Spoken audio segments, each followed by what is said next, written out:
भोजपुर की तरारी सीट से विशाल प्रशांत एनडीए के उम्मीदवार हैं। पिछले साल उपचुनाव में जीतने वाले विशाल 9 साल बनाम 9 महीने का मुद्दा उठा रहे हैं और विधायक रहते इलाके में अपने काम की चर्चा कर रहे हैं।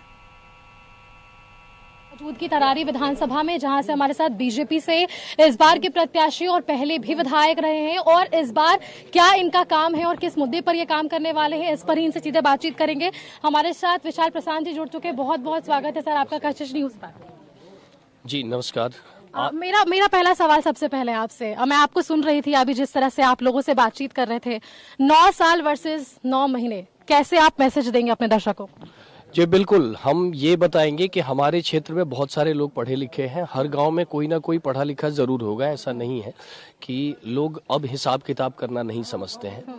जैसा कि आप देख रही हैं कि हम अपने पिछले 11 महीने के चुनाव में 11 महीने पहले 24 नवंबर को जो चुनाव हुआ था, उस चुनाव में हमने एक स्लोगन निकाला था। उस स्लोगन में ये था कि 9 साल बनाम 9 महीने। आप हमें 9 महीने दीजिए, 9 साल जिसको भी आपने जनप्रतिनिधि चूज किया था, उन्होंने जितनी भी खर्च की थी राशि, उससे ज्यादा राशि हम लोग खर्च करके दिखाएंगे।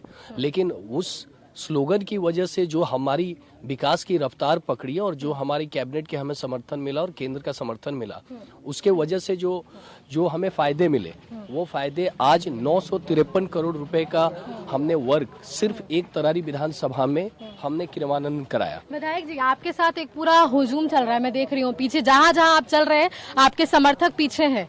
आपको आपके काम से लोग याद करें, ऐसा क्या एक स्टेप, एक योजना जिसकी बात आप लगातार कर रहे हैं कि जो 900 करोड़ की योजनाएं आपकी आई है वो ज्यादा दिखेगी इस बार? जी, सबसे पहले तो आपको ये पता होना चाहिए कि 2010 में तरारी विधानसभा बना था, जब सबसे पहले हमारे पिताजी यहाँ के जनप्रतिनिधि के रूप में आए थे। उस टाइम ये इलाका काफी पिछड़ा था, लेकिन जब उन्होंने स्टार्ट किया काम को, तो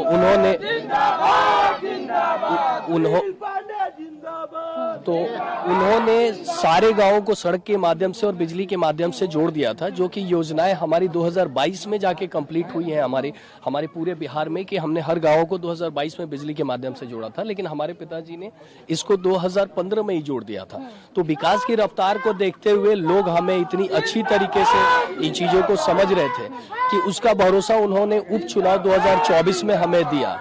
2024 में जब ये भरोसा मुझे मिला, तो हमें भी उसी रफ्तार से काम करनी थी। और रफ्तार में जो हमारा सहयोग केंद्र की तरफ से, खास करके माननीय प्रधानमंत्री की जो योजनाएं हमें मिली, और साथ में कैबिनेट का जो हमें डिसीजन मिला कि हमने जो इंडस्ट्रियल एरिया यहाँ घोषित कराया, और साथ में बहुत सारे एनओसीज भी हमने स्पोर्ट्स कॉम्प्लेक्स वगैरह के लिए दी है।